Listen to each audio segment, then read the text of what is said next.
Perkenalkan, nama saya Talita Zafira Berliandi, NIM 2018 10 11 03 11 401. Di sini saya dari kelompok PLKH kelompok 11. Dan di sini saya akan menjelaskan tentang bagaimana hasil laporan due diligence. Yang pertama, untuk lebih mengenal apa itu LGD, yaitu uji tuntas dari segi hukum, merupakan kegiatan pemeriksaan secara saksama dari segi hukum yang dilakukan oleh konsultan hukum terhadap suatu perusahaan atau objek transaksi. Untuk apa? Yaitu untuk memperoleh informasi atau fakta material yang dapat menggambarkan kondisi suatu perusahaan atau objek transaksi. Nah, di sini bagaimana cara membuat laporan LGD? Dengan cara yang pertama, yaitu dengan menganalisis kasus, yaitu berisi siapa saja para pihak, tujuan, dan jenis due diligence, dan kemudian melakukan analisa awal.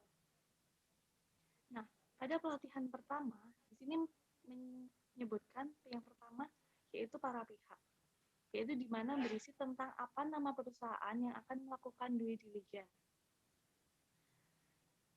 Nah, di soal ini disebutkan para pihaknya siapa saja, yaitu siapa sebagai konsultan hukum, perusahaan apa, seperti Jayabaya Law Firm.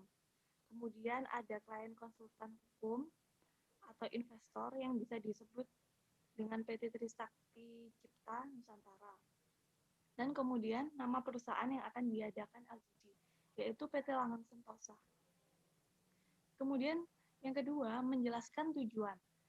Apa tujuan diadakan due diligence terhadap perusahaan tersebut? Nah, pada tujuan tersebut dilakukan LGD terhadap perusahaan tersebut ialah untuk melakukan investasi oleh PT tersebut terhadap PT Langgeng Sentosa. Kemudian, yang ketiga, menjelaskan jenis due diligence apa. Pada pelatihan yang pertama ini menjelaskan jenis tentang full due diligence. Jadi merupakan pemeriksaan yang dilakukan secara lengkap dan menyeluruh yang diadakan atas seluruh aspek hukum. Seperti itu. Kemudian ada menganalisis kasus. Apa itu analisa awal? Yaitu menjelaskan secara ringkas kasus apa yang akan diperiksa dan dibahas dalam pemeriksaan tersebut. Pada analisa awal ini, yang pertama, menjelaskan bagaimana diadakan due diligence oleh PT Trisakti ini terhadap PT Langgeng Sentosa. Dengan dilatar belakangi seperti apa? Karena PT Trisakti ini ingin berinvestasi kepada PT Langgeng. Dalam hal ini layak atau tidak itu dijelaskan, dikasih keterangan. Kemudian PT Langgeng Sentosa ini tercatat pernah bersengketa pada pengadilan hubungan industrial di wilayah mana.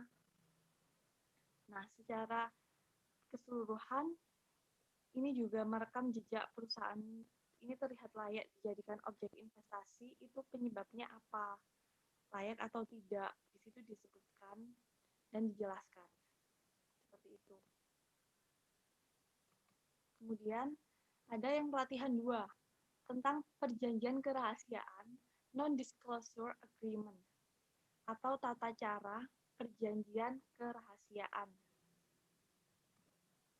Nah, pada perjanjian kerahasiaan ini disebutkan yang pertama identitas para pihak pertama, di mana identitas para pihak pertama ini menjelaskan namanya siapa, alamatnya di mana, jabatannya apa, dan ditulis dengan yang bertindak untuk dan atas nama PT nama perusahaan tersebut yang selanjutnya disebut sebagai pihak pertama. Kemudian yang kedua, identitas pihak kedua atau konsultan hukum. Di sini disebutkan namanya siapa yang melakukan sebagai konsultan hukum dari PT law firm tersebut, dari perusahaan law firm tersebut. Bertindak untuk dan atas nama PT siapa. Kemudian dijelaskan alamatnya di mana dan bisa disebutkan sebagai pihak kedua. Kemudian yang terakhir ada para pihak. Nah, para pihak ini berarti gabungan dari pihak pertama dan pihak kedua sebagai konsultan hukum. Nah, sekarang apa saja isinya? Yang pertama, memberikan keterangan para pihak, kemudian para pihak setuju untuk membuat dan melaksanakan perjanjian tersebut. Yang ketiga, dengan syarat-syarat yang tercantum pada pasal 1-8. Nah, pada pasal 1-8 ini dijelaskan, yang mana pada pasal 1 berisi maksud dan tujuan. Jadi maksud dan tujuan para pihak pertama dan kedua untuk melakukan LDD ini apa? Kemudian yang kedua, pasal kedua ini menjelaskan tentang kepemilikan informasi rahasia, yang mana informasi rahasia ini adalah pihak pertama, dan ini tidak dapat dibagi apapun dari perjanjian kerahasiaan ini. Kemudian yang ketiga, ada pasal 3, yaitu tentang kewajiban dan hak. Kewajiban pihak pertama itu apa kewajibannya?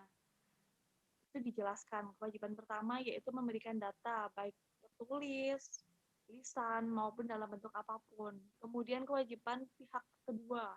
Pihak kedua ini diwajibkan untuk apa? Wajib untuk mengembalikan informasi rahasia, seperti kewajiban pihak kedua, yaitu menyampaikan terlebih dahulu secara tertulis kepada pihak pertama, dan lain sebagainya.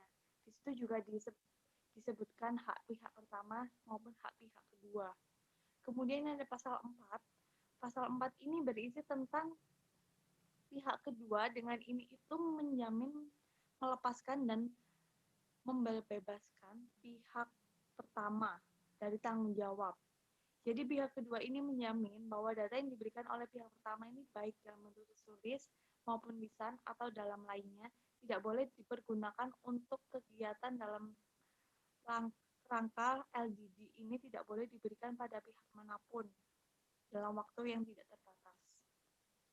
Yang kemudian ada pasal 5, yaitu perjanjian ini berisi sanksi. Perjanjian ini dinyatakan batal apabila pihak kedua tidak melaksanakan ketentuannya. Kemudian yang pasal 6 berisi tentang jangka waktu perjanjian kerahasiaan. Nah, pada perjanjian ini berlaku itu terhitung mulai tanggal berapa sampai dengan jangka waktu pelaksanaan pekerjaan itu sampai tanggal berapa. Nah, kemudian yang pasal 7 menjelaskan hukum yang berlaku dua domisili hukum. Maksudnya perjanjian ini itu dibuat berdasarkan hukum yang berlaku di Republik Indonesia dengan mengikat para pihak. Kemudian yang terakhir ada pasal 6, yaitu para pihak tidak dapat melakukan amandemen dan atau adendum, baik untuk seluruhnya maupun sebagian. Nah, yang kemudian yang terakhir ditandatangani, ada tanda tangan dari pihak pertama dan pihak kedua. Seperti itu.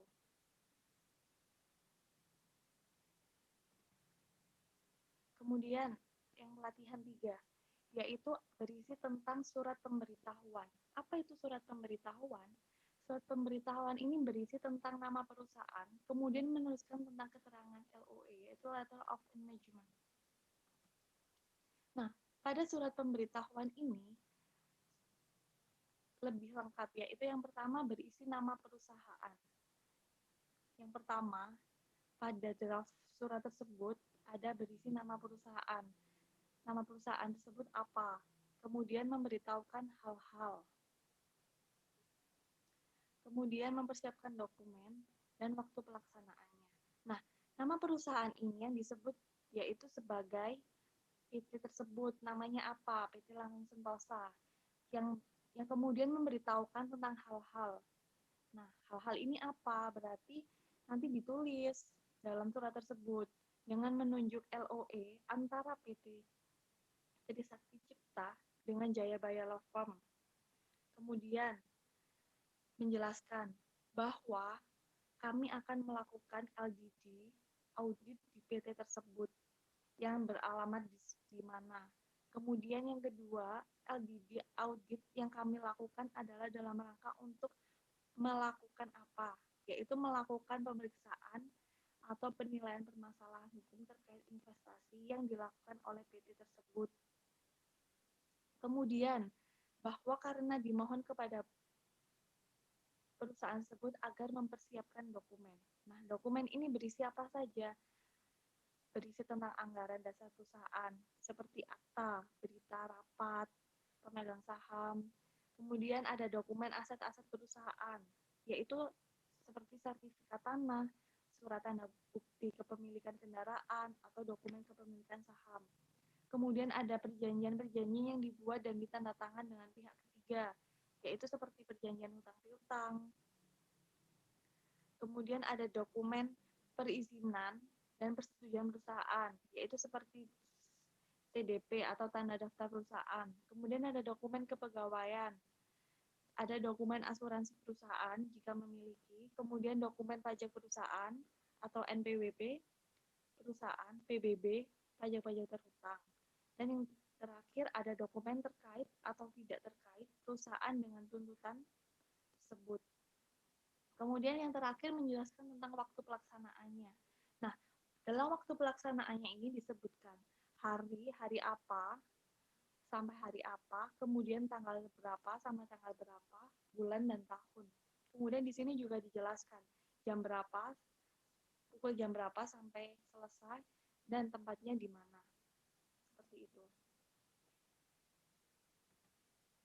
Kemudian yang keempat menjelaskan tentang laporan due diligence. Nah, pada pelatihan 4 ini menjelaskan yang pertama, di surat tersebut menjelaskan nama perusahaan dan konsultan tersebut, yaitu nama perusahaan apa, PT apa, kemudian pengantar akan membuat laporan, kemudian ruang lingkup pemeriksaan hukumnya apa, asumsi-asumsi, kemudian pembatasan, dan hasil pemeriksaan umum. Nah, pada nama perusahaan dan konsultan ini disebutkan, yaitu siapa, kemudian pengantar akan membuat laporan. Nah, pada laporan ini disebutkan bahwa laporan LDD ini terhadap PT siapa, di sini jenisnya adalah pemeriksaan lengkap secara menyeluruh. Ruang lingkup pemeriksaan hukumnya ini disebutkan bahwa PT ini didirikan ini pada tanggal berapa. Kemudian ada anggaran dasarnya ini apa saja disebutkan. Mungkin struktur permodalan, atau susunan pemegang saham, harta kekayaan, asuransi, dan lain sebagainya. Kemudian ada asumsi-asumsi. Nah, asumsi ini berisikan bahwa berdasarkan peraturan perundang-undangan yang berlaku itu apa? Harus tidak boleh menyalahi prosedur dan atau ketetapan yang telah berlaku baik dari aspek Undang-Undang Nomor 40 Tahun 2007 tentang perseroan terbatas. Kemudian ada pembatasan. Nah, pembatasan ini berisi apa? Pembatasan sebagaimana LOI antara firma hukum dengan PT Sakti Tricipta Nusantara ini menjelaskan bahwa bentuk laporan ini hanya sebatas melaporkan hasil dan keadaan dengan ada beberapa catatan bahwa LDD ini dibuat hanya sebatas permasalahan dalam PT. Kemudian yang terakhir ada hasil pemeriksaan hukum. Nah, apa ini hasil pemeriksaan hukum? Hasil pemeriksaan hukum ini berisi tentang barang tidak bergerak. Di sini menyebutkan aset-asetnya. Jika ada tanah dan bangunan, ditulis bahwa tanah dan bangunan terletak di mana. Kemudian ada tanah yang di mana. Kemudian jika ada SHGB mengenai tanah dan bangunan, ini juga ditulis nomornya berapa. Kemudian ada barang-barang tidak bergerak, seperti kendaraan. Barang-barang bergerak ini, kendaraan ini juga termasuk aset dalam perusahaan tersebut. Kemudian ada asuransi. Nah, setiap perusahaan pasti memiliki asuransi. Karena asuransi ini dapat menjamin jika ada suatu kendala, pasti nanti ada asuransinya. Jadi tidak mengalami kerugian yang cukup banyak. Kemudian ada perjanjian kredit dan jaminan. Nah, perjanjian kredit dan jaminan ini itu dilakukan pengecekan berkas SHGB yang tadi. Dengan yang semua permasalahan hutang piutang sudah lunas, hal tersebut dibuktikan dengan adanya royat di bank, yaitu berkas SHGB tersebut. Kemudian dijelaskan perkara-perkara. Perkara apa saja, bahwa setelah dilakukan pengecekan di pengadilan negeri tersebut, pengadilan hubungan industrial adalah tidak ditemukan adanya perkara, baik dalam kasus pidana maupun perdata. Nah, terakhirnya yaitu ada penutup yang ditandatangani oleh platform tersebut. Seperti itu.